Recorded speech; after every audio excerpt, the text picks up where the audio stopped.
يا من عصيت الله يوما غافلا،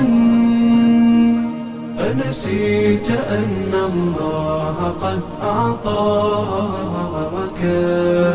نعم عليك كثيرة، لو صنتها لأطعت خالقك الذي رباك. بسم الله الرحمن الرحيم.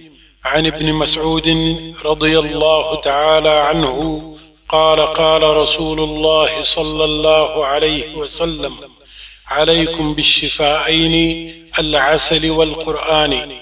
رواه ابن ماجه.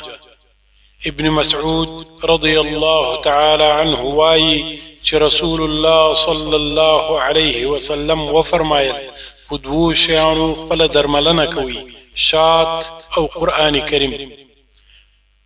د دې حدیث روایت ابن ماجه کړی دی. صدق رسول الله صلى الله عليه وسلم. لو صنتها لأطعت خالقك الذي رباك، لأطعت خالقك الذي رباك. اعلم بأن الله يعلم كل